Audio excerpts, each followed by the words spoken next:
So we're about 3 weeks into our winter retreat, and certainly feeling enjoyable, pleasant, comfortable, for me anyway. Seems like everybody else is benefiting, and being diligent, putting forth effort. It's something that the Buddha, there's a refrain that comes up in many, many suttas. An effort should be made to see dukkha, an effort should be made to see the cause of dukkha, an effort should be made to see the cessation of dukkha, an effort should be made to see the path leading to the ending of dukkha. So taking an in, because we put forth effort in many ways. We put forth effort sometimes in getting our fantasies and desires, trying to get them gratified, and that usually doesn't end well. And or we put a lot of effort into nursing a grudge or something, feeling upset at something or other, feeling slighted. But that's effort that is put forth in ways that are not fruitful or beneficial, but that the Buddha is saying we need to put forth an effort to realizing these Four Noble Truths, and that's and in reality, it's just by dint of being in this human birth, we having a body, having a mind, then we are drawn to different things, and but it's just so important to pay attention to channeling that draw, that pull, that impulse to make effort into the right directions, into that which is really, really fruitful and beneficial. Of course, that's what the Buddha emphasizes over and over and over again. I teach only two things: suffering and the ending of suffering. Dukkha and the ending of dukkha. Suffering sometimes is a bit maybe dramatic. Sounds a bit overwrought, but but certainly that it is suffering to just experiencing this realm of it always falls short. It's the realm of desire, the realm of clinging, the realm of what we set our hopes and our aspirations towards. It's just the nature of desire.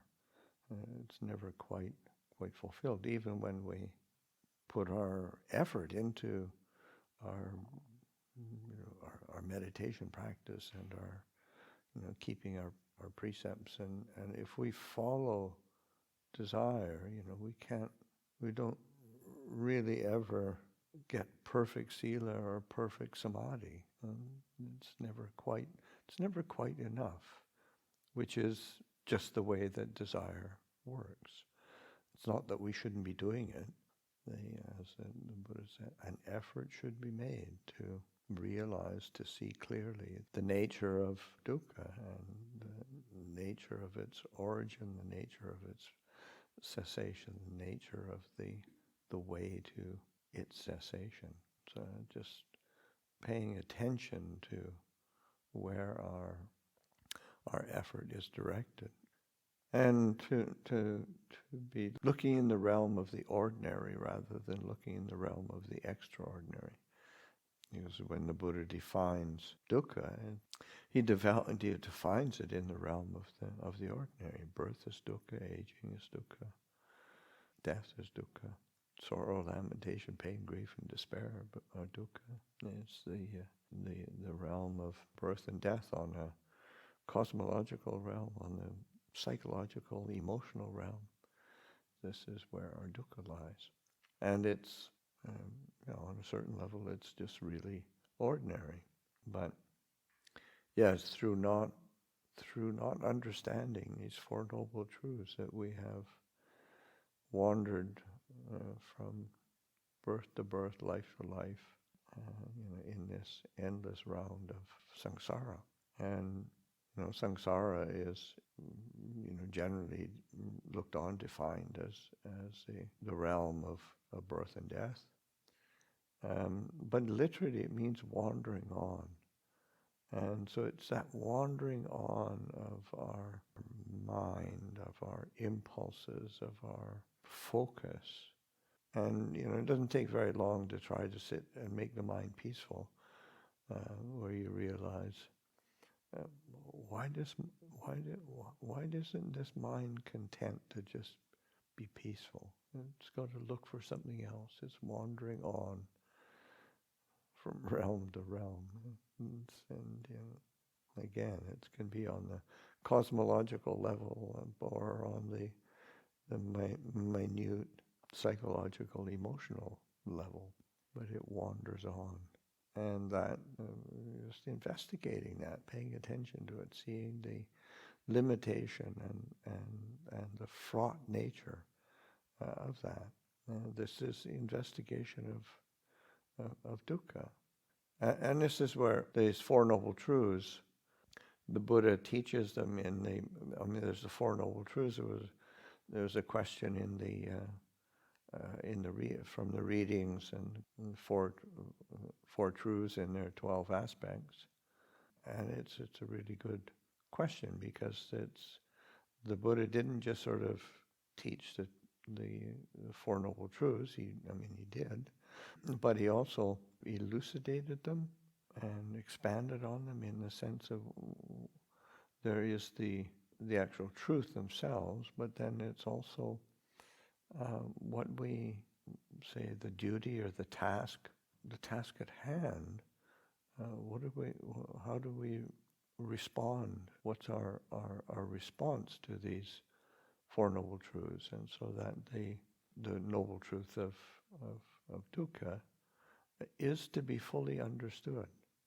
And then its fruition is that it has been fully understood, to fully understand the truth of dukkha. So it's three aspects of the one truth. And the origin of dukkha is to be abandoned. Let's say that's the duty or the task. In the Pali is gicca. So the duty, the task, the response to when one sees dukkha clearly and then pays attention and understands how it originates, then that origin, which the Buddha points to as desire, the different forms of desire, kama tanha, bhava tanha, vibhava tanha, the desire for sensuality or sensual stimulation, sensory excitement, sensory interest, the desire for bhava tanha, for existence, for being, for becoming, movement towards solidifying the sense of identity, and vibhava tanha, the desire for non-existence, non-being, non-becoming. Don't like it, don't want it, shouldn't be this way, get rid of it. That's and those are all very, relatable. And anybody who's the tiniest bit self-reflective can recognize that that's going on all the time. And so, but the desire is to be abandoned. And desire in this sense is tanha, and it is tanha being, literally tanha means thirst. So it's sometimes translated as craving, as it's the sense of desire which always has a unwholesome root, always associated with some greed, hatred, delusion in some way, shape, or form. It always ends up in dukkha, in dissatisfaction, discontent, dis-ease. suffering. That's to be abandoned. Of course, other desires and the Buddha uses a different word for desire that can be wholesome, can be directed. Because chanda, Dhamma chanda, desire for the Dhamma, kusala chanda, desire for the wholesome, desire for the good. That's to be cultivated. That's to be developed. And it's not to make oneself into to annihilate oneself, and to abandon that tendency to be constantly pulled to gratification of the senses, the gratification of an identity. This is me, this is who I am, this is what I should be or shouldn't be, who I'm trying not to be, who I'm fed up with and bored with, because we get bored with ourselves, and just bored with being. And when that identification with me is the dominant feature in one's life, then that's very boring. So to being attentive and alert to this sense of how desire works, and paying attention to abandoning. And that's what because these truths lead into each other, so that abandoning of desire, and it's exactly what the Buddha points to is the cessation of dukkha, is the chago, the relinquishment of this very tanha, this very desire, these desires. That desire mind that is relinquished, it's let go of. And these are to be realized, to making it real, and to really relinquish, to let go. And that's the words that the Buddha uses of how we relate to that desire. Chako patinisago mutti analayo. Chako is to give up, to give away. Patinisago, to relinquish, to let go. Mutti, to release, to let go. Analayo, to not attaching, non-clinging. I can remember when I first went to Thailand and practicing, listening and learning the teachings, learning the practice, be training under Ajahn Chah. And as you're learning a language, then you hear new words, and there's listening to the teachings, and Ajahn Chah sort of emphasizing over and over, it's a boy wang, and there's a let go, relinquish, release, let go. And so I've been working on that for the last 50 years.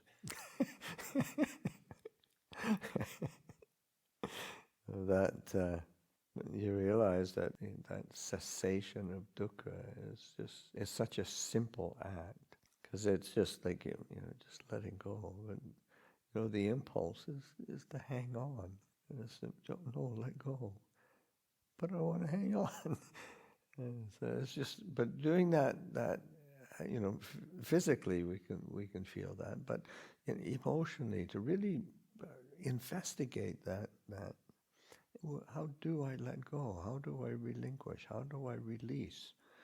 How do I put something down and not keep the feeling of that impulse and itch to pick, constantly go back and hold on, and what'll I have if I don't hold on? So it's really investigating that and realize that ability to just really let go. And again, there's these Four Noble Truths. Training is just the way of practice leading to the cessation of suffering. And this is to be developed. This is to be cultivated. This practice, it's not just a theory or a philosophy or an intellectual concept. It is a training. It is a practice. And we can practice and train to develop this understanding and the tools to put this into effect. It's just so important to be taking an interest in how the process works. And part of it is really in investigate what we assume is our, what is like a refuge. What do we take interest in? What do we take delight in? Where do we seek our gratification and satisfaction? And it's so sort of ephemeral. And that's one of the images that the Buddha uses of the just like this round of rebirth and the following of the impulses of desire and becoming, and following this cycle of birth and death. And again, this is both on a cosmological level over many lifetimes and on a psychological, emotional level. Where does it take us? Where does it end up? The Buddha gives the image, it's like throwing a stick up in the air, and sometimes it lands on its top end, sometimes it lands on its bottom end. And, sometimes things turn out good, some turn out bad, but it's unpredictable. So that as long as there's a lack of wisdom and real understanding, and it's until we understand these Four Noble Truths, we're taking a chance every time we follow an impulse, because you're not quite sure where it's going to land, or it's going to end up. And this is what this practice is all about, just paying attention to that process, really trying to fully penetrate these Four Noble Truths. What is the experience of this mind-body complex that we call me? And is it all that we assume it to be? Is it all that it's cracked up to be? And just sort of seeing in a way that really gives a sense of disenchantment. Not in the sense of being sort of like penetration through depression. I mean, it's disenchantment in the sense of breaking the spell of the things we get entangled in. And what is more entangling than me, the perception of me and my identity and who I think I am or should be or shouldn't be or want to be. And that assumption of identity, the assuming of this. The other day, reading a sutta on the nature of becoming and the bhava, that becoming, being, existence, that craving for existence, to exist in some way, shape, or form, or not, in the sense of negating it as well. But still, that sense of bhava.